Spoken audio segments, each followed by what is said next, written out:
اعوذ باللہ من الشیطان الرجیم، بسم اللہ الرحمن الرحیم۔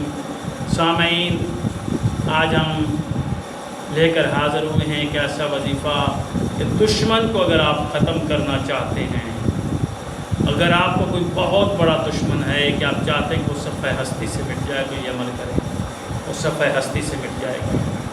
اگر آپ چاہتے ہیں کہ دشمن آپ کے قریب نہ آئے تو یہ عمل کریں، دشمن آپ کے قریب نہیں آئے گا۔ اگر آپ چاہتے ہیں کہ جو وہ تکلیف آپ کو دے رہا ہے وہ اسی تکلیف میں مبتلا ہو جائے تو پھر آپ یہ عمل کریں گے تو اسی تکلیف میں مبتلا ہو جائے گا۔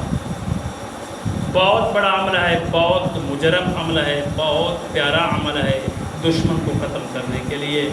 یہ آپ کریں، انشاءاللہ اللہ آپ کو کامیابی عطا فرمائے گا۔ یہ عمل میں بتانے جا رہا ہوں۔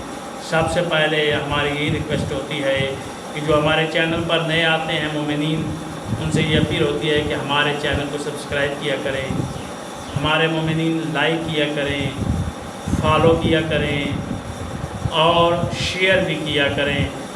یعنی کہ آپ کی محبت، آپ کی عزت سے ہمیں حوصلہ ملتا ہے، حوصلہ افزائی ہوتی ہے، ہماری خوشی ہوتی ہے کہ ہمیں کسی مومن نے جوائن کیا ہے۔ تو اس میں مسائل بھی ہیں، وظائف بھی ہیں، تاریخ بھی انشاءاللہ ہم عنقریبی اسی چینل کے تھرو بتانے جا رہے ہیں۔ خطبات مولا علی علیہ السلام کے بھی انشاءاللہ آپ کو نشاندہی کرتے رہیں گے کہ مولا کے کیا فرامین ہیں۔ تو انشاءاللہ یہ وظائف جو ہم بتاتے ہیں ان سے آپ فائدہ اٹھائیں۔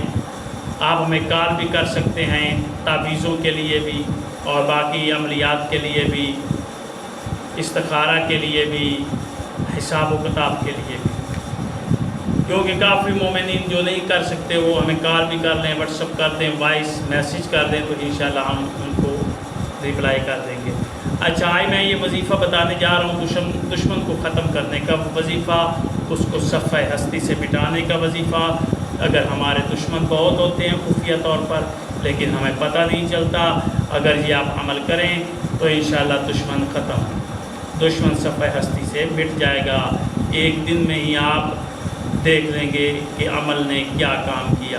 آپ نے کرنا کیا ہے کہ آپ نے دشمن کا تصور اپنے ذہن میں رکھ لینا ہے کہ میرا فلاں دشمن ہے۔ تو آپ نے سورہ یاسین کی تلاوت شروع کر دینی ہے۔ بسم اللہ الرحمن الرحیم، یاسین والقرآن الحکیم انکا لمن المرسلین۔ یہاں سے جب یاسین سے شروع کریں گے تو جب آپ اس آیت پر پہنچیں گے فَأَغْشَيْنَهُمْ فَهُمْ لَا يُبْصِرُونَ، فَأَغْشَيْنَهُمْ فَهُمْ لَا يُبْصِرُونَ۔ جب آپ اس آیت پر پہنچیں گے تو اس آیت کو آپ نے 111 مرتبہ پڑھنا ہے۔ 111 مرتبہ پڑھ کر آپ نے آگے پھر سورہ جو ہے مکمل کر دینی ہے، وَهُوَ تُرْجَعُونَ تک، یعنی کہ سورت کو مکمل کر دینا ہے۔ تو آنکھیں بند کر کے آپ نے پھر اللہ سے دعا کرنی ہے، انشاءاللہ آپ کا جو بھی دشمن ہوگا وہ ختم ہو جائے گا، دشمنی آپ سے ختم کر جائے گا، آپ کا پیچھا چھوڑ جائے گا، آپ کے قریب نہیں آئے گا۔ جو بھی وہ آپ پر کوئی حملہ کرے گا تو وہ خود اسی میں مبتلا ہو جائے گا۔ یہ سورہ یاسین کا عمل ہے، اس کو آپ نے کریں، اپنے دشمن سے بچیں اور اپنی حفاظت کریں۔ انشاءاللہ اللہ تعالیٰ آپ کی حفاظت فرمائے گا۔ اس آیت کو فَأَغْشَيْنَهُمْ فَهُمْ لَا يُبْصِرُونَ کو 111 مرتبہ تلاوت کرنا ہے۔ سورۃ یاسین پڑھنی آپ نے شروع کرنی ہے۔ جب آپ نے فَأَغْشَيْنَهُمْ فَهُمْ لَا يُبْصِرُونَ پر پہنچنا ہے تو آپ نے اس آیت کو 111 مرتبہ تلاوت کر کے 111ویں مرتبہ پڑھ کر سورہ کو مکمل کر دینا ہے۔ جب آپ سورہ مکمل کر لیں گے پھر آنکھیں بند کر دعا کریں گے، انشاءاللہ اللہ آپ کی دعا کو مستجاب فرمائے گا۔ اللہ آپ کا ہمارا حامی ناصر ہو۔ خدا حافظ۔